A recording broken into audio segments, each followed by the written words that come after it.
The uniqueness of VMS, and a significant benefit, is that each volunteer has their own dashboard where they can track the status and progress of their background clearance, make changes to their volunteer activities, and update their children's school and grade information. These and other features of the dashboard will be explained in the slides to follow.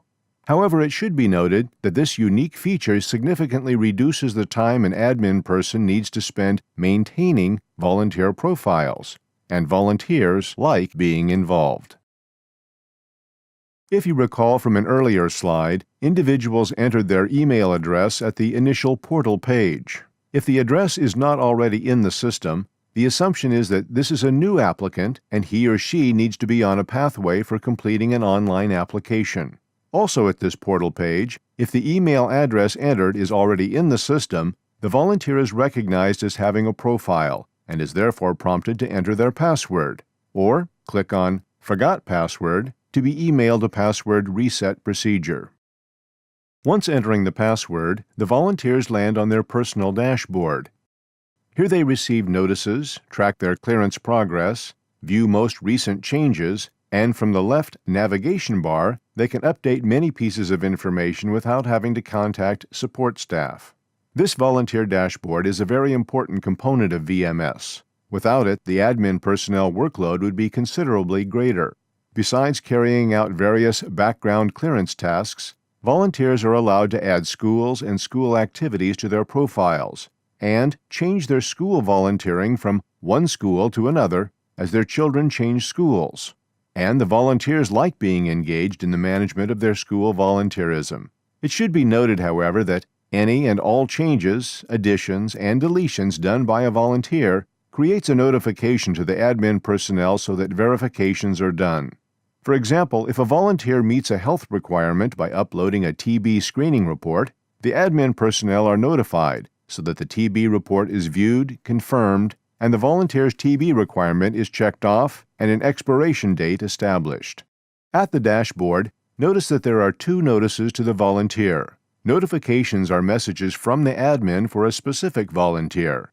When clicking on the notification box, the messages can be viewed until they are dismissed. The center area of the dashboard is reserved for a summary of the clearance requirements, and when clicked on, the My Requirements page is displayed, where completed requirements are shown in green and uncompleted in amber color. Clicking on each of the requirements will display instructions for completing the requirement task and provide the ability to download any necessary documents. In some cases, it is necessary to upload documents, such as a copy of a driver's license, or to update information such as references. It is important to note that only items required for this particular volunteer's clearance are presented on this page. For example, if the volunteer activity selected by the volunteer did not include driving, the driver's license tab would not be displayed, and the red button to the right for editing driver's license information would not be displayed. The first item we will look at is the welcome letter. Upon clicking on the Welcome Letter tab, the letter is viewed. This letter is simply a Word or PDF document that can be changed or updated at any time and is loaded into the system via the back office. Next, we will view the Fingerprint tab. Not every district or volunteer activity within a district requires fingerprinting. Some may use other background clearance sources such as IntelliCorp, Nexus Lexis, or others. The appropriate tab will always be displayed for selection. Upon clicking on this, detailed instructions for completing the task are displayed in the center, and to the left are download documents and links needed by the volunteer.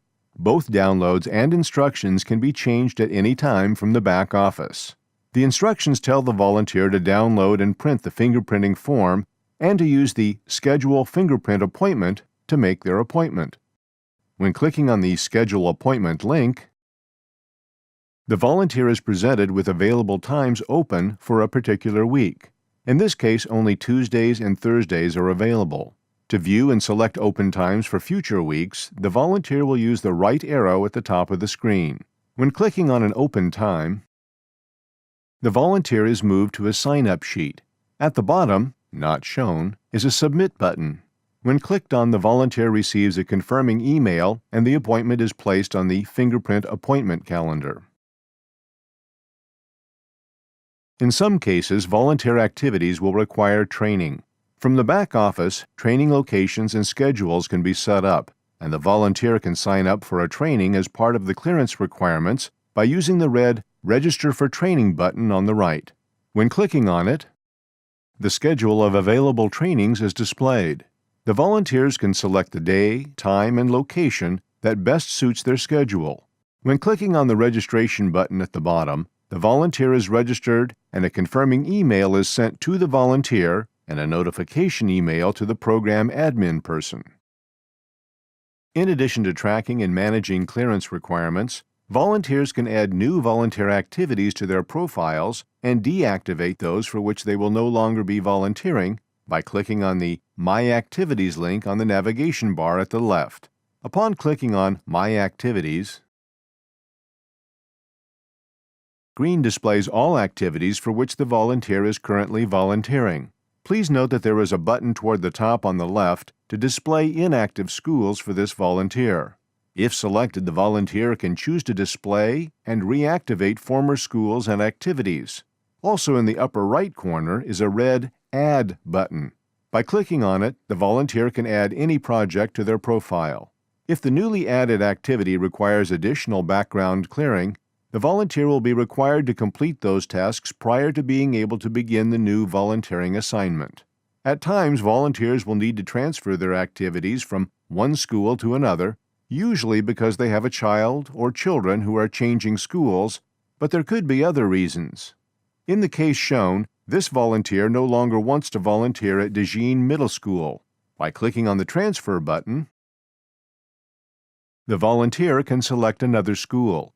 In this case, it is Thornhill High School. After clicking on Thornhill, the volunteer is moved to this screen showing the volunteer's child or children, the volunteer, and the current activities are being transferred to Thornhill. This volunteer has one child at DeJean, the school transferring from, and his name is checked, indicating he will be transferred to Thornhill. In this case, the volunteer's screen will no longer show DeJean as an active school. However, if there were other children listed at DeJean but not checked here, it would mean the volunteer will remain active at DeJean and will also have his or her profile copied to Thornhill.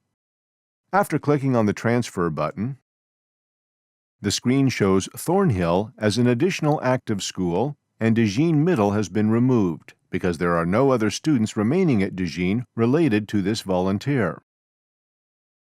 Another important task the volunteers can perform is to log the hours they spend volunteering and enter any comments regarding their experience. At this screen, volunteers select the activity for which they are reporting on.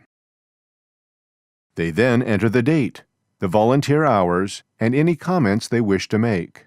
Program coordinators can view the volunteers' inputs and can contact them for clarifications or to provide support they may need. Here again is the volunteers' dashboard home page.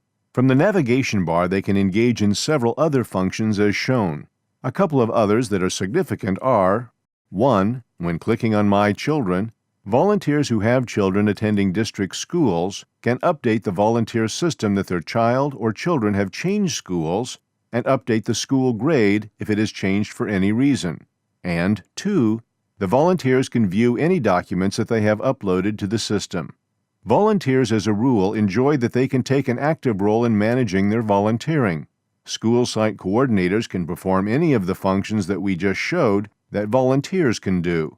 If the volunteers do not actively engage in the use of the system and perform these functions on their own, then the workload is on the admin personnel to do. It does reduce the admin support requirements significantly if the volunteers do some of the maintenance work.